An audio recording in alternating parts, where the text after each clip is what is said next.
Welcome to the Leadership School podcast. I'm your host, leadership and self-care coach, Kyla Cofer.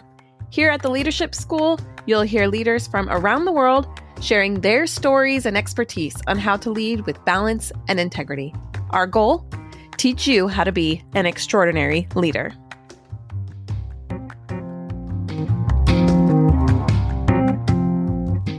Welcome back, leaders. Today, I'm privileged to introduce to you Ulrike Seminati. She is a leadership and communications coach with over 20 years of experience. And she uses the experience that she gained as a C-level executive to really engage us in teaching us about how to communicate better in our workplaces. So she does a lot of work with empowering women leaders. So we do talk a little bit about women in leadership here, but most of our conversation is centered around how to be better communicators and how to create a non-toxic workplace by using better communication skills. So thanks so much for listening, and join me to welcome Ulrike Seminati. Ulrike, thanks so much for joining me for Leadership School. I'm really excited to talk to you. So I was wondering if you could just go ahead and get us started by telling us a little bit about you and what you've done and what you're doing and everything that has led you up to what you're doing today. And we'll start there. Sound good? Yeah, all good. Thank you for having me. It's a great pleasure to be here today. Well, I'm providing trainings these days and coachings for leaders to lead with authenticity and to communicate with impact. And how did I get there? So I was myself a corporate leader for 23 years. Well, not in the first place. In the first place, I started off as a secretary. Then I climbed up the whole career ladder relatively quickly. And I ended up in a C-level position for the last 3 years of my corporate career. And always working on corporate communications, actually. So always shaping campaigns around values and missions and visions and whatever. What kind of industry were you in? Very different industries. I started with automotive, went to chemicals, agriculture, television, and the last was pharma. Yeah. Oh, wow. Okay. So actually very varied. Yeah. Which was interesting too, because from a messaging point of view, obviously that changes, but the principles don't change of communications. When I was in the C-level role myself, and I saw it really from the top, I realized that there's this huge lack of communication when it comes to leader communications, that it's a human-to-human thing in the corporate organizations. And we treat it as if we were managing tasks and projects all the time. And I thought there's something really fundamentally wrong. So many people are frustrated. So many leaders hate the topic of, I have to become a good communicator, because they heard it 100 times in the 20 years of career. Yeah. And we're like, what does that mean? Okay, you're telling me I have to be better, but yeah. Exactly. But at the end, they don't change anything. So things don't change. So I thought I need to do something about that. I tried first internally, but quickly realized that when you're internal, you're not seen as the expert. It's always the same thing. So I thought, okay, I have to get out of the corporate world, shape my own business, and come from the external side as an expert in again, because they listen to external experts. It's really a paradox, actually. Yeah, and so that's what I'm doing today. I have a strong focus on bringing the authentic self to work, that people have that courage to be different if they are, and to not fit into this corporate leadership persona that they think their organization expects them to be. And it's really all about getting then this power from the inside. And by this also, my thing actually, communicating with more impact, because it comes from the inside out. It's not just learning a set of new skills. It's really about how you feel and think about yourself. And that is my mission today. And I'm doing this across different types of organizations, very big ones, very small ones, and sometimes individuals who just want to have one-on-one coaching on that.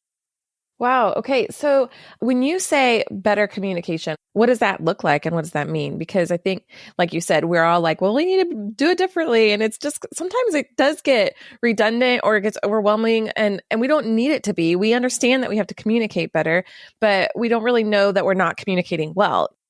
Tell me a little bit more about what that looks like for what you've learned.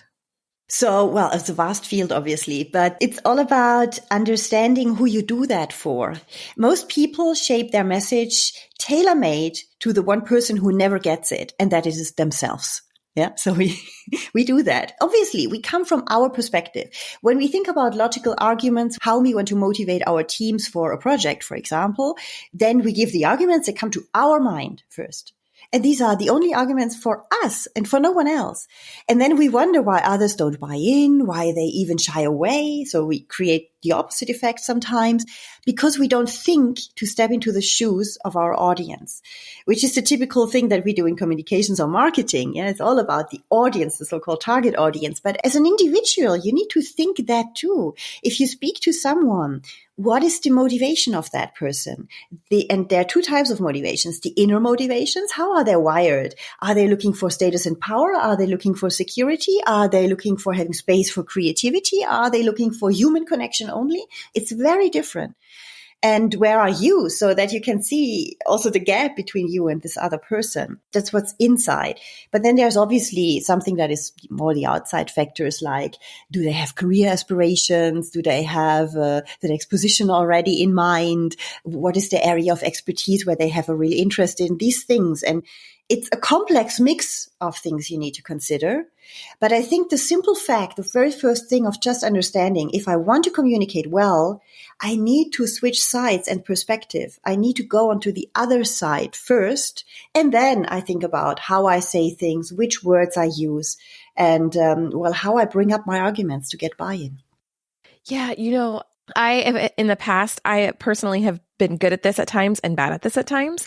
And I'm thinking through what you're saying and like, yeah, that makes sense, obviously. But you think, oh, well, of course, you have to know what the other person is thinking and experiencing in order to communicate well to them. But then actually the doing it can be really challenging.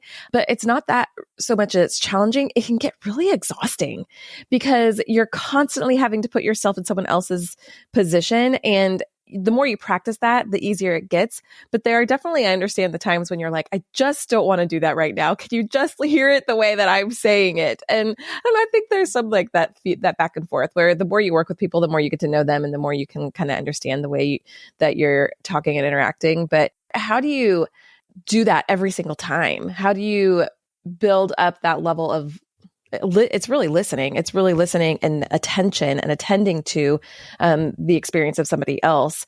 How do you incorporate that as part of your routine? You said it a bit yourself. Do it in small steps. Imagine you go to a training or to one of my trainings, or you go to a training and you learn exactly what you should do. And then you think, wow, now I have to implement these for the whole working day, for every single conversation. No way. No way. Yeah. Choose your battles one by one. And like you say, you start shifting into a different way of starting your conversations then. But start with the easier ones. Start with those where you have the feeling, for this person, I know quite well what they actually want. And I have considered it maybe halfway so far, because at least I was already aware. So certainly you did something in that sense, but not all. How can I do that better? What more can I do? It really starts with listening. Listening is one of these absolutely immensely important communication skills. If there's just one to choose, then choose this one. And learn to just listen first. Ask questions, what people want, what they're motivated by, what's on top of their mind. These questions which sometimes we ask them, but we don't really listen to the answer. It's rather a question like, how are you? And we don't get interested really in the answer. It's just you ask it and people say, fine, and then you move on. If they're fine or not. Or you're listening for a certain answer and you pick up on that one piece. Yeah. How many of us are so guilty of this, myself included? I'm paying attention and listening for them to say something specific. And once they say that, I cling on to that and then forget everything else that they've said. And it's hard to put it all together in one piece to really make forward progress. Yeah. Learn to listen first. You can do that for 2 weeks, 3, 4 weeks. Give yourself time for that. To just catch if you're listening. And one advice I give my clients all the time is listen to understand versus listen to reply. We listen to reply most of the times. Like you say, you hear something and then you think, I have to ask that. I have to say that. I have to give this comment.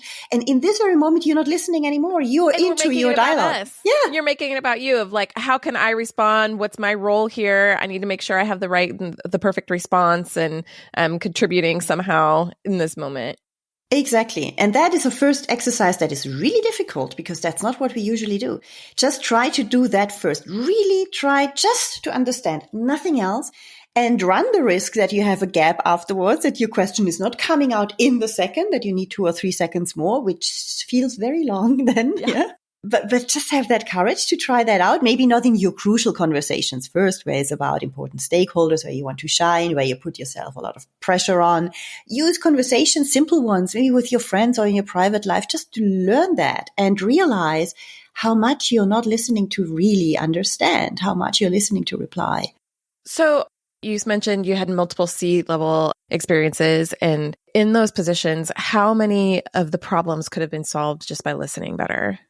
That's a hard thing to say, but I think solved is maybe not the right word, but certainly accelerated very, very much. I don't know, 70, 80% at minimum. There is a number out there that 70% of business mistakes are due to poor communication.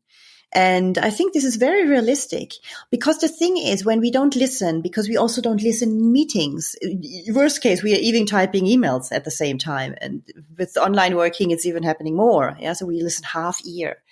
And that leads to another meeting. Yeah. So in the meeting, nothing's really decided because people didn't listen. And then we go to the next meeting. Let's have a second one and a third one. And we run into this spiral of endless meetings. Nobody has time. Everybody's overwhelmed because we just didn't listen in the first place.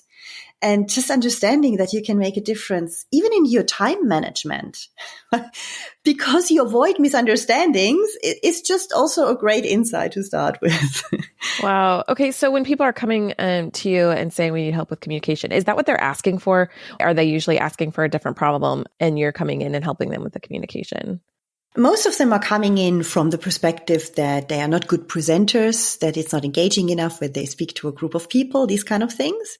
And then we find out that for some of them, that's their biggest problem indeed. And there you can work a lot with skills and a little bit with mindset training as well. When you stand in front of a bigger crowd, how you feel and, how your body language then changes when don't feel good about yourself in this moment. But it turns out very quickly that the devil's in the detail, means in the one-on-one discussions that you have every day, in the normal meetings with 5, 6 or 3 people that you have every day, all day long. And that there actually you can make a difference. So we often move from the obvious thing like presentation skills into the more subtle area of communication, which is not so obvious for many people because it stays very conceptual in a way. You, in the past, have done a lot of work working specifically with women. Are you still doing that, or are you kind of helping just everybody? Both.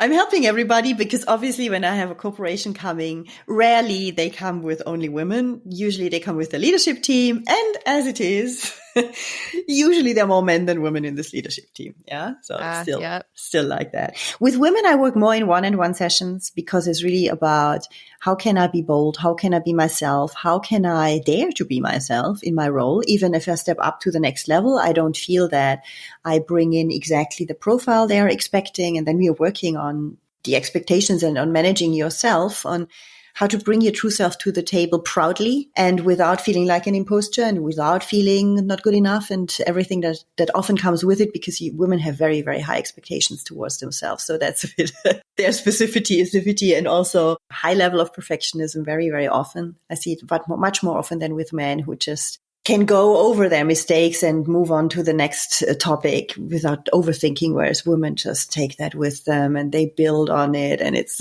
really a shame. Why do you think that is? And I'm just curious why there's such a significant difference between the sexes there, because a lot of times we have some of the same roles, but we do experience them differently.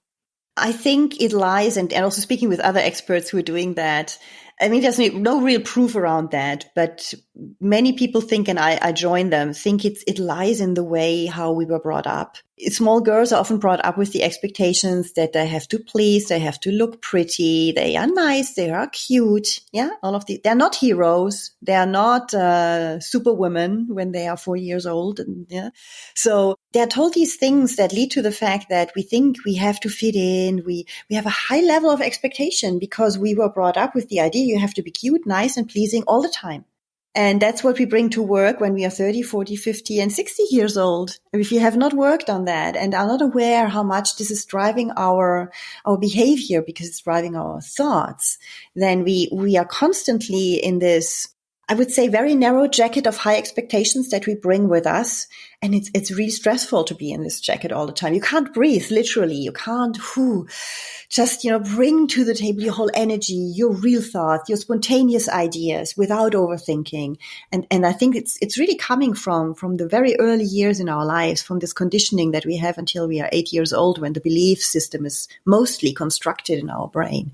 My 4-year-old girl is currently playing in my house somewhere while we're having this conversation. So I'm thinking a little bit about it. I'm like, okay, I'm glad for this reminder because these are things I knew, but am I really doing them, as a parent? And I think that this is really important to talk about the difference in way men and women communicate and the way that we bring these skills to work, because we do operate differently. And as perfectionistic people pleasers, as women tend to be, this can be really hard for women to lead the way, help make decisions, to be in leadership positions. So can you speak to that a little bit and talk about how women can really empower themselves? But this is not just for the women, this conversation, because part of this is men learning how to empower women to do that as well. Yeah, I recently had a talk with my own coach because I have a coach as well. And he used the term, I like it a lot, your beautiful enemy. So these expectations that you carry with you that are stressing you from the inside, and men can have that too, obviously. So everybody who has this I am stressing myself out by myself because I have this, you have to do it right. And when I don't do it right, I tell myself off. And the next time I'm stressing oh, you will be again not being good at this. And, the stress with you can feel that. Those who have it feel it. I mean, you know exactly what I'm talking about. So call it your beautiful enemy, because at the end, this thing inside of you has brought you to where you are today. That's why it's beautiful. It is helping you to perform. This is why you're probably a high performer or an overperformer even, because you have that. This is what probably built your career so far. But on the other side, it's an enemy in the sense that you're not happy about what you're doing. You're never satisfied. You're telling yourself off. You give yourself a hard time. You're not relaxed. You don't go in with this full energy that you could have if you were relaxed. So it's a beautiful enemy. But seeing it like this is making you a bit more relaxed about it. First of all, you need to know this enemy. What is he or she, whatever you want to call it, or it, telling you? What voices do you hear? What is it telling you in difficult situations, typical situations where you see repeatedly in this situation, I feel just like an imposter. I'm totally stressed out. I'm really losing my means sometimes. What is going on in your mind in that moment? And that is your beautiful enemy telling you things to protect you. And so if you know more of this mechanism, what is going on in there, then you can start managing it differently. And don't try to push it away. It's not working. It will come back like a boomerang, even stronger.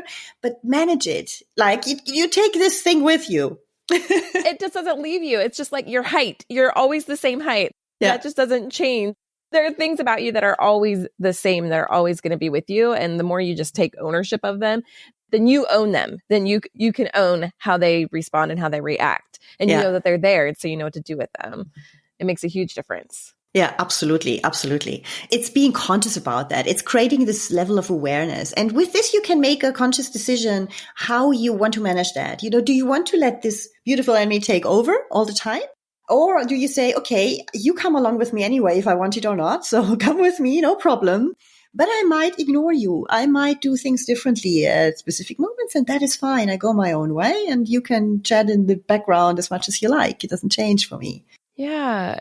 How can, if knowing that as women that we do communicate differently, and being aware that men communicate differently than women do, just being aware that our upbringing and just as people, we're just coming from different perspectives and with different goals and different motivations. How can we find ways to really still push forward within that and not get so lost in the trying to figure it all out, trying to figure myself out, trying to figure out how to communicate the best? We still have decisions to make, and we have to move ourselves forward in leadership roles where we're the person at the front who's having to make those decisions, who's having to grow and build, and we're thinking about forward progress. How are we doing that and not without holding ourselves back because of the way that we communicate? That was a lot. Yeah, indeed. I think the best is to think about some inner motivator systems that we all have. We have our brain is wired in specific ways.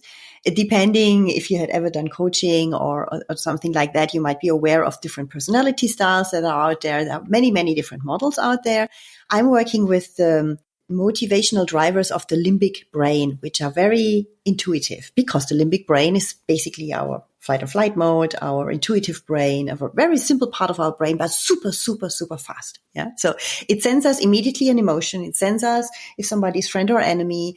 It sends us immediately if you trust or not, if you believe or not what the other is saying. It's very intuitive. And then your rational mind might filter things out and evaluate things differently, but still there's this very intuitive reaction to things that we have. And we have different inner wirings, and men are often more in the dominant area of wiring. There's the dominance type, yeah. Women are as well sometimes or have many traits of that, but a bit less than men statistically. And it's a strong result orientation, for example, strong fact orientation. Something about status, power, visibility, recognition, for example, is very strong in this area. And if you're not in this one, if you feel like, well, I'm not really interested by power, status, visibility, or being acknowledged for my great achievements every day, because it's not necessary for me, I think differently, then you might think and immediately think about people who are in this area. And there might be more men than women. I don't want to stereotype too much because there's always mixed types in both genders. This is where you can better understand why the other person has really different motivations around that. And it's not about judging them if they're good or bad. They are like they are. Yours are like they are. That's it. If you're not motivated by that, but the other is, you will not change this other person. And it's not your role. If you want to communicate better with this person, well, think about what they want. Both way around, somebody who thinks about status and visibility will never understand a person who is not interested by that. They can't even imagine. They can't imagine that. And the other way around is the same. You can't feel it. And that is what we are not doing in communication. We don't think really about the emotions which we create in others, or if we motivate them for something. Because, like I said in the very beginning, we don't think about their profile. And don't make it complicated. Really go for very basic drivers. Like I mentioned in the beginning as well, there's these 4 drivers of the limbic brain without naming them in the beginning, but it's about, there's dominance. You have this status thing, which I just described, but then you have balance, which is about security, stability, being reliable, being detail-oriented. You have stimulants. It's about creativity, innovation, thinking out of the box, but probably a bit chaotic, not carrying things through to the end. So that's why a stimulants person is getting on the nerves of a dominance person sometimes, because they don't bring things to the end. They start something and then a week later they start another thing and another thing and another thing. They're great for innovation, but maybe not great for carrying a 2-year-long project through, for example. And then you have harmony people who are very, very much into the human being and the connection between human being, into empathy. They have a lot of empathy. They have so much empathy that they often suffer so much for other people that they run into burnout. I've seen that too. And if you don't care of these people in that sense, because you treat them like a dominance person, which is the exact opposite, it doesn't work. None of your messages will land. They will never feel understood. So think about who do you have in front of you and who are you yourself? And how big is that gap? How can you bridge it? And this is how then also when a woman who is really on the total other side, let's say she's very much in the harmony area, very, very much into this empathy area. And there's a man in front of us. It's really stereotyping, but that's the typical thing we have in mind. Yeah, man is really on the dominance area, status, power oriented. They can't come along. They have no common ground, actually, in their discussion. So it's about addressing it. And you can even say, hey, I know that your interest areas are not the same as mine. So we're coming really from 2 different sides. So you build a ground of common understanding if you start a conversation like that, because you acknowledge that you're different. Most of the times we try to immediately be on the same page, because it's what we try to do, find consensus in meetings at all price. But it doesn't work because we are all different. So just acknowledging, hey, you have a different motivation than I have. Maybe we can find a compromise. Maybe we can find some common ground. But if you acknowledge that you're coming from 2 different areas, it's a totally different journey, a totally different discussion which you can lead then, because then you can come into listening better, into saying, hey, I would like to really hear from you how you think about that, how you feel about that, a famous question which you usually don't ask in business. How do you feel about that? Is it motivating? Is it boring? Is it annoying? Is it exciting? Whatever. I mean, if you don't ask, how do you know? So maybe we should just ask more about how people feel about certain things instead of just asking for facts and pushing them into some actions which they don't do or don't deliver on time. So I really love this. we talk about this so much here at Leadership School. It's about pausing. It's about this pause of who are we in this room?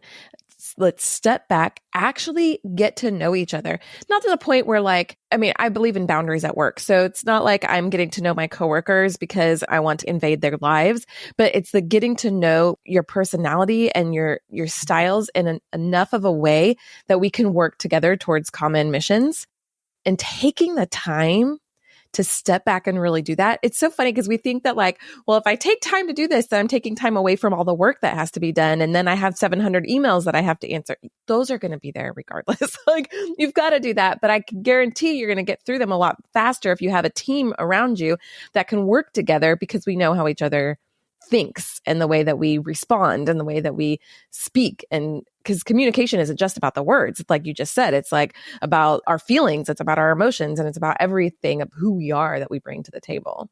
Yeah, absolutely. And this is what many people don't understand or don't want to invest to. They think it's a time investment. It's really difficult. If I have to do this. But if you have done it once, if you have to set this ground for your team and for yourself, you have a totally different conversation. And things run smoother. You will see you will have maybe not 700 emails anymore, than only 500 or 400 over time, because things get simpler. Definitely. You have less conflicts, less misunderstandings, less reminder emails than far less reminder emails. Yeah. Because you had a good conversation where everybody understood it with their heart, not only with their head, but also with their heart. They were buying in as a full person.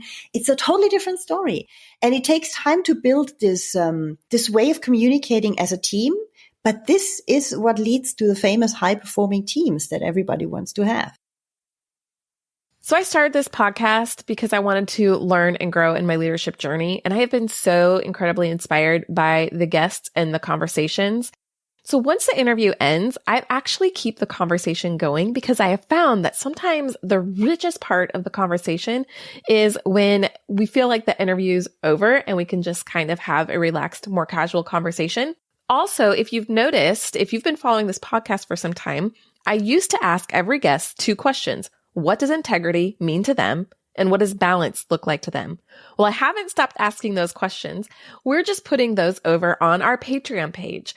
So go check it out at patreon.com/leadership school. And for $6.50 a month, you can support this podcast. It takes a lot to produce every single episode, and honestly, I could use a little bit of support. So anything that you're able to contribute would really mean a lot to me and would able to help me to continue to bring these high caliber guests in to have conversations on what does it look like to be an extraordinary leader and how do we practically do that. So those conversations are continuing over at patreon.com/leadership school, where I'm asking guests some extra questions, some bonus questions, and you'll get some bonus content over there. So be sure to go check it out. Thanks so much for your support. And thanks so much for subscribing, listening, and sharing this podcast. It really does mean a lot. And I'm so honored to show up here in your podcast feed.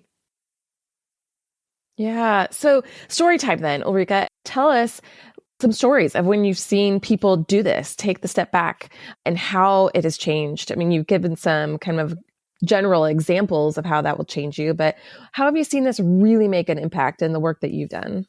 So in the details, I would just pick out really simple situations of leaders who are applying this. There was one leader, for example, he was struggling for ages already with 2 team members who could not really collaborate, but they had to collaborate, and he never understood it. He told them, obviously many times, that they have to collaborate. Yeah, it goes into one ear and out on the other. I mean, it's not, they say, yeah, fine, but the other guy he's stupid. I don't come along with him anyway. So, and this is where they were parked at, let's say, for a while. And obviously this had consequences for the rest of the team, the mood in the team. It was slowing down processes and decision making and all of that. And then he learned how to apply these 4 different dimensions of motivators. And I helped them mapping out their team and really understanding, because they're all mixed types, obviously, but they're the big lines. Intuitively, you know who in your team is going towards which direction. For at least 80% of your team, people know intuitively. And for the others, well, they have maybe to ask just a few questions to find out more. And he realized that, they're on 2 opposite ends. And so I told him, you have to have a discussion first with one to understand the motivators, what is interesting in this project, how he feels about things, really asking for the emotions, that they express them in a way, that they name them at least. Yeah, they say what they feel. And you ask the other person. And by this, you also really sharpen a bit the profiles that you have in mind for both. And then you prepare a meeting with both, and you know who is motivated by what. And you just sit there and you say it in front of them. And you say, I know, this is the project we have to do. We are working on it for a year. I know that for you, it's super stressful that we change direction every 4 weeks because you hate that, because you love to be in a stable process, because you're such a reliable person. Say something positive, yeah, that you can deliver. Right.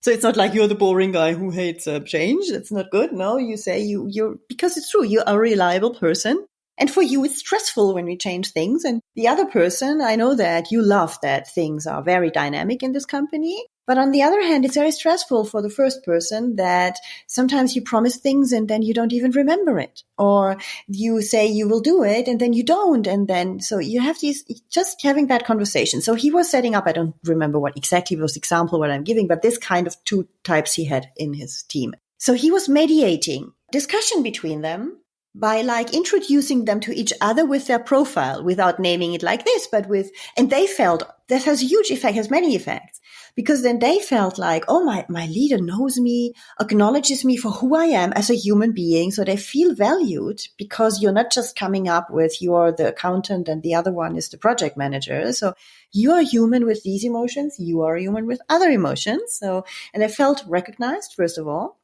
And then there was this effect, obviously, that they suddenly, he said it was really like switching the light on, because they suddenly realized why exactly the other person is never understanding or doing what they are saying. And that it is just like that. And that both are complementary at the end if they make the best out of it, instead of being enemies is a big word, but not collaborating simply. And he said it's incredible, but because today they really work together, because that creates a level of respect, because you see, I'm respected as I am because the leader introduced you like that. Both feel that, even if they are totally different. And I think this creates the famous diversity and this richness. And he said, it's amazing. I use it now in all the conflicts that I have. I just really think about who is there. Why do they most likely have that conflict? And you don't need to be a psychologist to intuitively understand what's going on. And he said it's really easy to mediate suddenly these discussions, because I just help them to understand a little bit better who they are by simple words.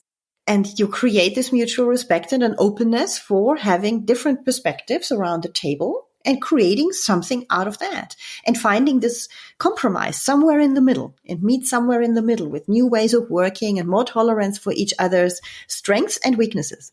You mentioned the word diversity, and this is why diversity is so important, because if we do have people who operate the same and think the same way on projects, then the other things are going to get missed, right? So when you've got these two people with different perspectives, they're seeing the whole picture of everything that needs to happen on the project. It's a lot of respect. Understand and respect that the other person just sees the world differently. Their brain is wired differently. We're all are looking at the world from our own perspectives. And when we can understand that, then we have you get the whole picture of the world. I'm literally thinking in my mind right now, the globe, like if you have this globe and one person standing on one side, one person standing on the other side, one's going to see the United States, another one's going to see Asia, and it's going to look different. But with both perspectives, you get the whole picture. Things don't get left out. Yeah, exactly. In all organizations, you have a specific culture, a way of being. It's very hard to describe usually, but people feel that. They feel when they're not like they should be. And that is the whole problem, that I think organizations and the senior leaders, I mean, it starts from the top, obviously, have to really open up for this, for saying, hey, if we want to have true diversity, we really need to allow for that. We need to promote people who have a profile that is very unusual, or a character, let's say, a personality style that we usually do not have in this position. And we need to invest the time to help this person with this personality profile to thrive in this position. Because if you put a harmony person, who is really about empathy a lot, into a leadership role, they will struggle a lot. They can be absolutely fantastic leaders. But for them, in the first place, it's a huge stress, because suddenly, if you're a leader, you're like isolated. And that is the worst thing for them to happen. So you need to help them through that process and give them this vision that in this role, even achieve more on the human side they could ever achieve as a simple team member. But you need to help people with their profile to become the best leaders they can be. And if they're introverts, because they're stability focused people, well, you have to help them in another way. So it's really about understanding that and promoting this actively. And then we could have real diversity in organizations. It's so interesting how you're taking just a few little moments. The story you mentioned, that man had really like one conversation, and in one conversation made a huge significant difference. And it just these little moments and these paying attention, we're creating safe workplaces, not toxic ones. Because when you don't do that, that's what you create, is a toxic workplace where no one feels safe to express their own thoughts, feelings, or emotions. And people don't want to be there. They don't stick around. They're just trying to survive and get the job done. And who's ever committed to an actual project, right? When you really want to do that, they don't care about the project. They just care about getting through the day, right? But when you do this, people become excited about it and excited about working together because they see it's like the problem has been solved, right? Now we can focus on other problems. Yeah, exactly. The actual work that needs to be done. Yeah, I always compare that as well with a map. What we do in organizations, we give the final destination. Yeah. Imagine you have Google Maps, making a bit of advertising for Google. However, a GPS system or something.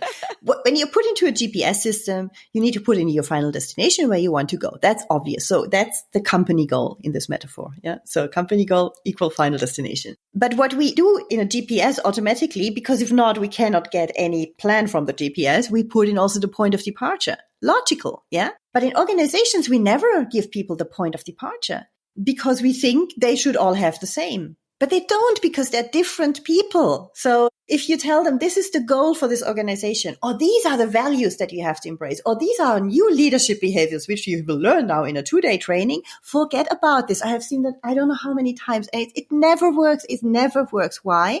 Because people don't know their own values, or they don't know their own leadership behaviors, or they don't know their own intrinsic motivators for company goals, or how they can connect to a part of that company goal, because it's an illusion that automatically every human being will connect to this goal from the heart. Why should they?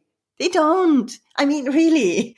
And you need to give them the possibility. They need to learn, to learn how can I think about a company goal differently from my own motivators. So if I'm a person who loves to have visibility and I'm really aware of that, and this is important for me, maybe I can create something throughout that process where I get more of that when I help contributing to this goal. If I'm a creative person, maybe I can ask somehow for more space where I can be creative for the whole duration and not just for the first day of brainstorming or so. So it's about where are you coming from, and understanding that, then you can motivate yourself and embrace these goals. Well, and then it's really giving yourself the power back of your own power and boundaries and your own roles. Because I think a lot of times we give those to our employer. We get a job and we think that that's our job. And then we just have to do what we're told, or we just have to promote this company and this organization or whatever. And we end up giving some of ourselves over. But when you do it this way, in the way that you're communicating, is you're back in control of who you are and your own job and your own role and your own responsibilities. And that can also help you know whether you're going to stay or go in a company too, right? Like if the company is going to allow you to do that or not allow you to do that. And if you're the only one making those kinds of efforts, that can be really exhausting. But if everybody is making that effort together, then you're really going to thrive as a whole. Yeah. And there's much more honesty in the whole approach then, because now obviously people, to please their hierarchy, they will say, yeah, I'm motivated. What an exciting goal. Or, I love our values. It's stupid. It's not true. It's not true. So I always say values is a very easy example to understand, easier than the goals. It's a bit more difficult with the goals, but value is very simple. Let's say the company is 4 values, typical thing, and you want all people to buy in all 4 values. It's not working. But it would be far better if you say, okay, what are your own, help them to find their own values, because that's their point of departure. If they don't know them, how can they buy in other values? They will do it somehow, but not really. And they don't even know what they're doing and why they're thinking what they're thinking. So help them to find their own values. And if they then can connect genuinely 2 of these 4 values, but really honestly from the inside, and they can be convinced about these 2 values, and the others, maybe they are not. Well, that's far better than having 4 half-cooked buy-ins for 4 values. because that's not creating any energy. But if you have people who say, hey, value 1 and value 2, I can really embrace that because that's very much in line with what I feel about my own value system. Well, I can really role model these, and I'm happy to do that full-heartedly. And that's how you can build a culture. And still you have diversity because not all are the same. Not all will embrace all 4 or the same 2. It's diverse. And I think this is what organizations don't understand, that you have to give this freedom to people to also say, hey, one of these values is just really not mine. It's not for me. But I'm role modeling perfectly on the 2 others, for example, and giving them this freedom to choose their own motivation and their own sense of belonging, because it's another package for every single employee. I have literally seen companies fall apart because they have not done this.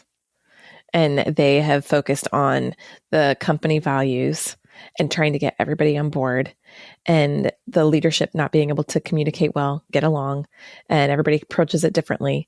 And it was just a mess, and it just disintegrated. Yeah. I haven't seen disintegrating companies, but I have seen senior management teams losing totally their credibility with these kind of campaigns. They think, oh, it's nice, let's introduce some values. And then they don't live it first place because they have never really embraced them. They have never made that work. How do I connect actually personally to these values? So they cannot send any convincing message out to their teams when they speak about it. There's no credibility. And I've seen the values exercise that is always there to create more sense of belonging and trust doing the exact opposite because of that. And I really warn companies when they say, oh, let's do that. Like, like if it's an easy exercise, it's seriously, it's a high risk exercise, because if you don't do it like you can do it, and you do it in a way that it's just becoming this kind of alibi thing, then it's highly risky. You will lose trust. You will just destroy whatever trust you have at the moment in your organizations with just this thing. Yeah, there's really just things to take into consideration with it, and start finally to see that you're not managing roles, you're managing human beings, and they are all different. That's the core. 100%. You are managing human beings, and the very core. That's exactly what we do at Leadership School. Like, that's what leaders do. You're leading people. You're not just putting yourself in a position of power. You are leading people. And we have to always remember that. Ulrike, I just have one last question for you. And then I do have other questions for you, but we're going to save those for our Patreon. So we'll save those for the end of our conversation. But I do have one question for this conversation. And that is, what do you wish you would have known when you first started out? I would have wished that I would have known myself better. So really thinking about your question, but it all starts from there. And I was like really just running from one position to the next, trying to having the next challenge, managing the next challenge, never being satisfied about myself, never really knowing why I'm actually doing all of that until I reached this very high level, this top level, where it was like a big feeling of emptiness then. Because even though I had reached the thing on paper, I thought, but for what? And who am I actually in this whole game? So I would have wished that I had this self-reflective way of being that I have today already early on in my career. It would have changed so many things. It certainly would have made my career in a different way. It's not about success in terms of hierarchy or money. It's really about how you celebrate your successes, how you make your decisions for your next role, how you make your decisions within your role at every single day. I mean, I remember so many moments where I was stressed out like mad because of my own expectation levels and all of that. And it's so useless. It's totally useless. And I would have loved to know that, because I spent like 23 odd years in this mindset. That's really crazy. So I really want people to not do that. So please, if you're like 30 years old, start now. Avoid yourself this. Really, you can avoid a lot of pain. Oh, sometimes I do wish that I could have gone back to childhood with everything that I know now. But, it's also been fun to learn it, right? It has been fun to grow and learn, and to be able to look back and then take what we've learned and be able to help people who are figuring it out still. And that's kind of why we do this. Ulrike, is there anything else you want to tell our audience before we go? Well, where they can find me maybe could be a good thing. Yes. Well, you can find me under my complicated name, Ulrike Seminati, on LinkedIn. My website has the same name, it's a .com. And you can also just book a half-hour call with me to find out what we can do together for yourself, for your teams, for whatever. And I am doing at the moment a new keynote, so I'm happy to provide this pro bono for the moment to test it out. And it's called How You Close the Gap Between Knowing and Doing. And it's all about finding out what is in the middle of this that we have to generate so that we finally stop procrastinating and just do the things of which we know that these are the actions we should take to achieve a specific result.